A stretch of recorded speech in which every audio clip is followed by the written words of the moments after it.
ನಮಸ್ಕಾರ ಸ್ನೇಹಿತರೆ, ಒಂದು ಇನ್ಸಿಡೆಂಟು ನಡಿಬಾರ್ದಿತ್ತು, ನಡೆದೋಗಿದೆ. ಸೊ ನೀವು ಇಲ್ಲಿ ಹಿಂದೆ ನೋಡ್ತಾ ಇರ್ಬೋದು, ನಮ್ಮ ಸರ್ವೆ ತೋಟಕ್ಕೆ ಬೆಂಕಿ ಬಿದ್ದಿದೆ.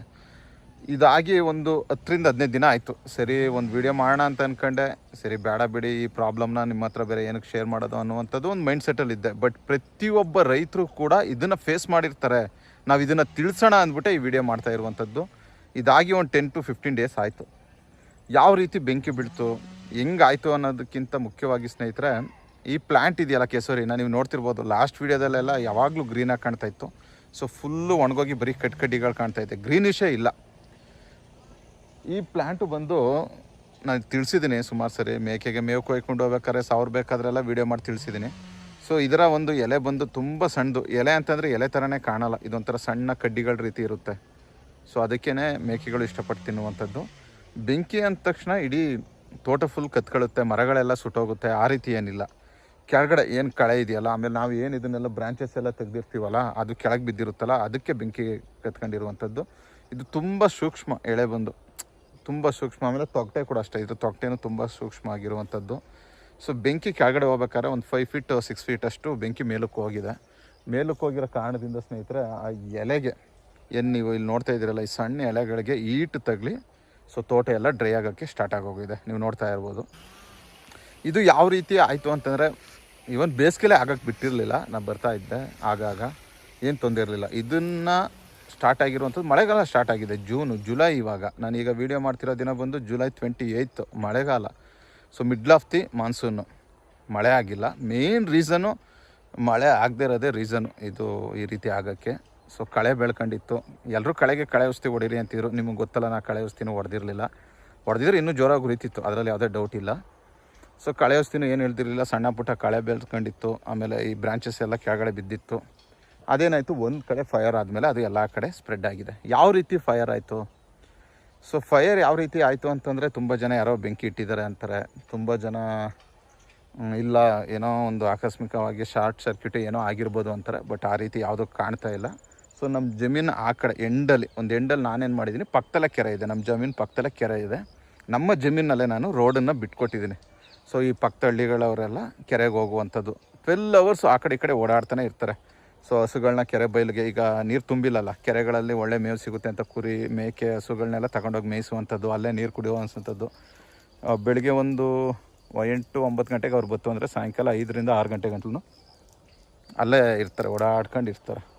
ಸೊ ಅದರಿಂದ ಯಾರಾದರೂ ಬೆಂಕಿನ ಇಟ್ಟಿರ್ಬೋದು ಅನ್ನುವಂಥದ್ದು ಒಂದು ರೀಸನ್ನು. ಇನ್ನೊಂದು, ಯಾರಾದರೂ ಬೀಡಿ ಸೇದೆಸ್ತು ಅದು ಈ ಥರ ಸ್ಪ್ರೆಡ್ ಆಗಿದೆ ಎಲ್ಲ ಕಡೆ ಅನ್ನುವಂಥದ್ದು ರೀಸನ್ನು. ಸೊ ಶಾರ್ಟ್ ಸರ್ಕ್ಯೂಟ್ ಆಗಿ ಬೆಂಕಿ ಕತ್ಕೊಳ್ಳುವಂಥದ್ದು ಏನಿಲ್ಲ. ಒಂದು 3-4 ಡೇಸು ನನಗೂ ಕೂಡ ನಿದ್ದೆ ಬರಲಿಲ್ಲ, ಏನಪ್ಪ ಹಿಂಗಾಯ್ತಲ್ಲ. ನನಗೂ ಒಂದೊಂದಷ್ಟು ಪ್ಲ್ಯಾನ್ಸ್ ಇತ್ತು, ಯಾಕಂದರೆ ಇದನ್ನೊಂದು ವರ್ಷ ಆಗಿದ್ರೆ ನನಗೊಂದು 15ರಿಂದ 10 ಲಕ್ಷ 20 ಲಕ್ಷ ಆವತ್ತಿನ ರೇಟ್ ಹೆಂಗಿತ್ತು ಆ ಥರ ಸಿಗ್ತಿತ್ತು. ಸೊ 15 ಲ್ಯಾಕ್ 20 ಲ್ಯಾಕ್ ಅನ್ನುವಂಥದ್ದು ಸಣ್ಣ ಅಮೌಂಟ್ ಅಲ್ಲ. ಸೊ 2 ವರ್ಷ ಪ್ಲಾಂಟೇಷನ್ ಮಾಡಿ 2 ವರ್ಷ ಆಗಿತ್ತು, ಇನ್ನು 1.5 ವರ್ಷ ವೆಯ್ಟ್ ಮಾಡಬೇಕಾಗಿತ್ತು. ಈ ಜೂನಲ್ಲ, ಲಾಸ್ಟ್ ಜೂನಲ್ಲಿ, ಈ 2026 ಜೂನ್ ಅಲ್ಲ, 24 ಜೂನ್ ಅನಿಸುತ್ತೆ ಮೋಸ್ಟ್ಲಿ, ನಡಬೇಕಾದ್ರೂ ಒಂದು ವೀಡಿಯೋ ಮಾಡಿದ್ದೆ ನಾನು. ಸೊ ಆವಾಗ ಪ್ಲಾಂಟೇಷನ್ ಮಾಡಿದ್ದು 2 ವರ್ಷ ಆಗಿತ್ತು. ಇನ್ನು 1.5 ವರ್ಷ ಇದ್ದಿದ್ರೆ ನನಗೆ ಸ್ನೇಹಿತರೆ, ಸೊ ಒಂದು 15 ಲಕ್ಷ 20 ಲಕ್ಷ ದುಡ್ಡು ಬರ್ತಿತ್ತು. 1.5-2 ವರ್ಷ ಅನ್ಕೊಳ್ಳೋಣ, ಇನ್ನೊಂದು 1.5-2 ವರ್ಷ ಇದ್ದಿದ್ರೆ 15-20 ಲಕ್ಷ ದುಡ್ಡು ಬರ್ತಿತ್ತು. ಸೊ ಈಗ ಈ ಪರಿಸ್ಥಿತಿ ಆಗಿದೆ. ಸೊ ಮೇನ್ ಇನ್ನೊಂದು, ಗಿಡಗಳು ಅಷ್ಟೊಂದು ಡ್ರೈನೂ ಆಗಿರಲಿಲ್ಲ. ಡ್ರಿಪ್ ಪೈಪ್ ಕೂಡ ಈ ಬೆಂಕಿನ ಸ್ಪ್ರೆಡ್ ಆಗೋಕ್ಕೆ ತುಂಬ ಹೆಲ್ಪ್ ಮಾಡಿದೆ. ಸೊ ಎಲ್ಲಿ ಗ್ರೀನ್ ಇತ್ತು ಅಲ್ಲಿ ಬೆಂಕಿ ಉರಿದಿಲ್ಲ. ಬಟ್ ಏನಾಗಿದೆ, ಈ ಡ್ರಿಪ್ ಪೈಪ್ಗಳು ಫೈರ್ ಹಂಗೇ ಸ್ಪ್ರೆಡ್ ಆಗ್ತಾ ಹೋಗಿದೆ. ಸೊ ಆ ರೀತಿಯೆಲ್ಲ ಆಗಿ ಇವತ್ತು ಈ ಒಂದು ಹಂತಕ್ಕೆ ಬಂದು ನಿಂತಿದೆ. ನೀವು ಇಲ್ಲಿ ಹಿಂದೆ ನೋಡ್ತಾ ಇರ್ಬೋದು, ಫುಲ್ಲು ಸುಟ್ಟೋಗಿದೆ ಸ್ನೇಹಿತರೆ, ಫುಲ್ಲು ಸುಟ್ಟೋಗಿದೆ. ಇದನ್ನು ಕೊಟ್ಬಿಟ್ಟಿದ್ದೀನಿ. ಇದೀಗ ಟೊಮೊಟೊಗಳ ಅಂತಾರಲ್ಲ, ಸೊ ಸಣ್ಣ ಪುಟ್ಟ ಟೊಮೊಟೊಗಳಕ್ಕೆ ಅವಕ್ಕೆಲ್ಲ ಯೂಸ್ ಮಾಡ್ಕೊಳ್ತಾರೆ, ಏನು ತೊಂದರೆ ಇಲ್ಲ. ಹಾಕಿರೋ ಖರ್ಚು ಬರುತ್ತೆ, ಬಟ್ ಸಂಪಾದನೆ ಅನ್ನುವಂಥದ್ದಿಲ್ಲ. ಸೊ ಇದು ಪ್ರತಿಯೊಬ್ಬರು ರೈತರಿಗೂ ಆಗ್ತಾಯಿದೆ.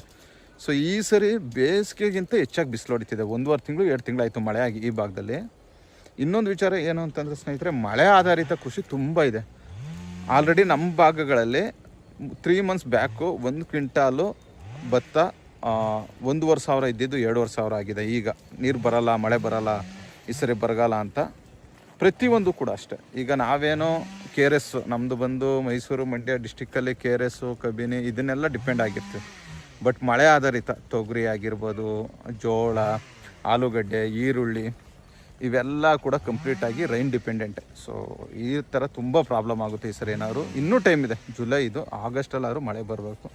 ಸರಿ ಈ ಥರ ಆಯಿತು ಸುಮ್ಮನೆ ಕುತ್ಕೊಬಿಡೋಣ ಮಾಡ್ದೇ ಅನ್ನುವಂಥದ್ದು ಇಲ್ಲ. ಇದು ಕುಯಿಸ್ತಾ ಇದ್ದೀನಿ, ಸೌಂಡ್ ಕೇಳಿಸ್ತಾ ಇರ್ಬೋದು ನಿಮಗೆ. ಸೊ ಕುಯಿಸ್ತಾ ಇರೋದನ್ನು ವೀಡಿಯೋದಲ್ಲಿ ತೋರಿಸ್ತೀನಿ.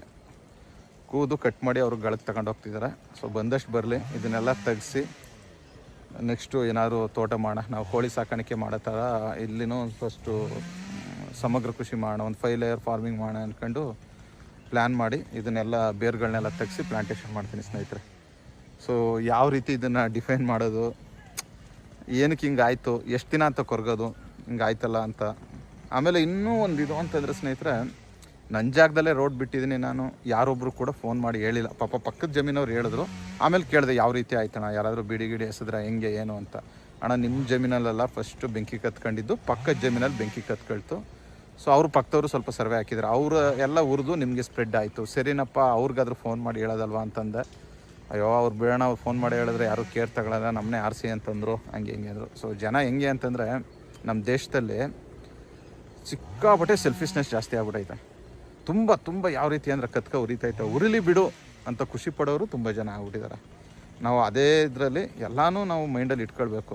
ಸೊ ನಂದೊಂದು ಪ್ಲ್ಯಾನ್ಗಳಿತ್ತು, 15 ಲಕ್ಷ 20 ಲಕ್ಷ ದೊಡ್ಡ ಇನ್ವೆಸ್ಟ್ಮೆಂಟ್ ಆಗುತ್ತೆ ನನ್ನ ಕಂಪ್ನಿಗೆ. ಸಾಲ ಸಣ್ಣ ಪುಟ್ಟ ಸಾಲ ಇದೆ, ಅದರಲ್ಲಿ ಏನು ಸಾಲದ್ದು ಏನೋ ಅಂಥ ಸಾಲ ಏನಿಲ್ಲ ನಮಗೆ.